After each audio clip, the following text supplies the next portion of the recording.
Constable general duty വേക്കൻസിയിലോട്ട് staff selection കമ്മീഷൻ്റെ പുതിയ ജോബ് റിക്രൂട്ട്മെൻറ്റ് നോട്ടിഫിക്കേഷൻ റിലീസായിട്ടുണ്ട്. SSLC യോഗ്യതയുള്ളവർക്ക് അപേക്ഷ സമർപ്പിക്കാം. ജനറലി 18 വയസ്സിനും 23 വയസ്സിനും ഇടയിൽ പ്രായമുള്ളവർക്ക് അപേക്ഷ സമർപ്പിക്കാവുന്നതാണ്. അതിൽ OBC-കാർക്കും SC/ST കാറ്റഗറീസിൽ വരുന്നവർക്കും ഏജ് റിലാക്സേഷൻ ഉണ്ട്. അപ്പോൾ SC/ST കാറ്റഗറീസിൽ വരുന്നവർക്ക് 18 വയസ്സിനും 28 വയസ്സിനും ഇടയിൽ പ്രായമുള്ളവർക്ക് അപേക്ഷ സമർപ്പിക്കാം. OBC കാറ്റഗറിയിൽ വരുന്നവർക്ക് 18നും 26 വയസ്സിനും ഇടയിൽ പ്രായമുള്ളവർക്ക് അപേക്ഷ സമർപ്പിക്കാം.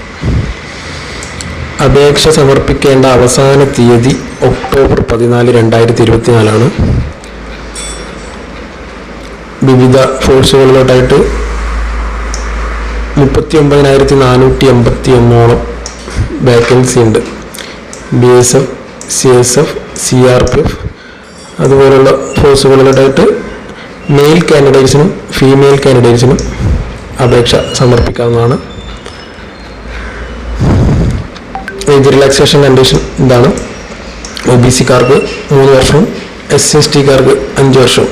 ഏജ് 18 തൊട്ട് 23 വയസ്സ് വരെ പറയുമെങ്കിലും അതിൻ്റെ ഒരു കണ്ടീഷൻ ഉണ്ട്. 2/1/2002 മുൻപും 1/1/2007 ശേഷവും ജനിച്ചവർക്ക് ജനറൽ കണ്ടീഷൻസിൽ അപേക്ഷ സമർപ്പിക്കാൻ സാധിക്കില്ല.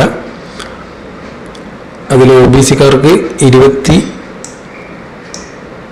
വയസ്സ് വരെയും SC/ST-കാർക്ക് 28 വയസ്സ് വരെ അപേക്ഷ സമർപ്പിക്കാം വിത്ത് ഏജ് റിലാക്സേഷൻ വരുമ്പോൾ.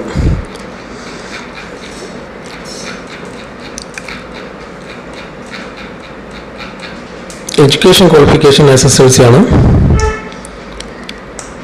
SSLC ആണ് യോഗ്യത പറഞ്ഞിരിക്കുന്നത്.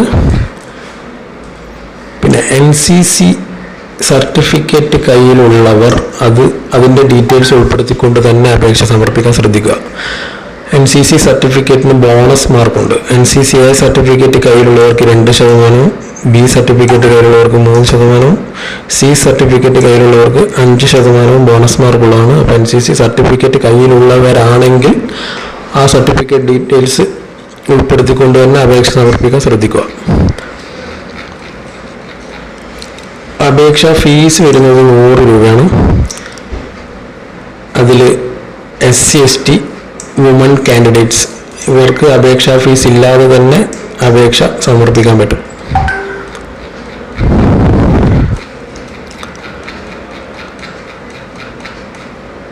എക്സാം കമ്പ്യൂട്ടർ ബേസ്ഡ് എക്സാമിനേഷൻ ആണ്.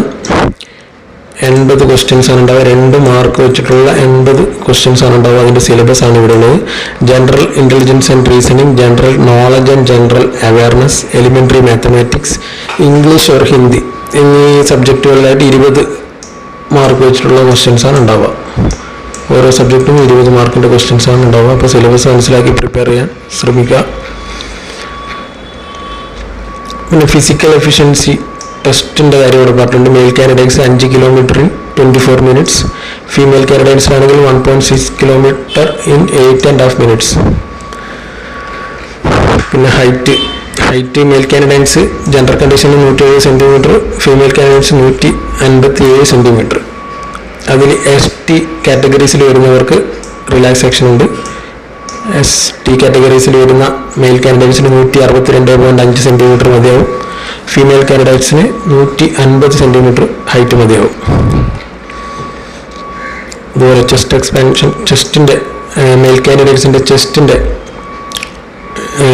സ്റ്റാൻഡേർഡ് പറഞ്ഞിരിക്കുന്നത് 80 സെൻറ്റിമീറ്റർ ചെസ്റ്റ് അളവുണ്ടായിരിക്കണം. എക്സ്പാൻഷൻ 5 സെൻറ്റിമീറ്റർ ആണ് പറഞ്ഞിട്ട്. അതും ST-കാർക്ക് റിലാക്സേഷൻ ഉണ്ട്.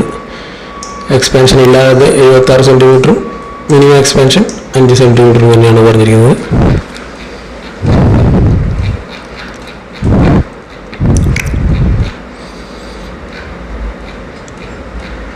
അപ്പോൾ എല്ലാവരും അപേക്ഷ അവസാന തീയതിയൊക്കെ കാത്തു നിൽക്കാതെ തന്നെ അപേക്ഷ സമർപ്പിക്കാൻ ശ്രദ്ധിക്കുക.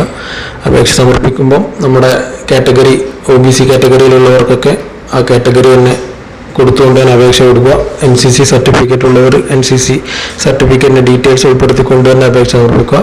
ഇപ്പം SSCയുടെ പുതിയ പോർട്ടലാണ് ഇപ്പോൾ ഉള്ളത്. അപ്പോൾ പഴയ പോർട്ടലിൽ ചെയ്തവർ പുതിയ പോർട്ടലിനകത്ത് പുതിയ രജിസ്ട്രേഷൻ ചെയ്ത് വേണം അപേക്ഷ സമർപ്പിക്കാൻ. അപ്പോൾ അപേക്ഷ സമർപ്പിക്കുമ്പോൾ നമ്മുടെ കാറ്റഗറി ഡീറ്റെയിൽസും അങ്ങനെയുള്ള എല്ലാ ഡീറ്റെയിൽസും കൃത്യമായിട്ട് തന്നെ കൊടുത്ത് അപേക്ഷ സമർപ്പിക്കാൻ ശ്രദ്ധിക്കുക.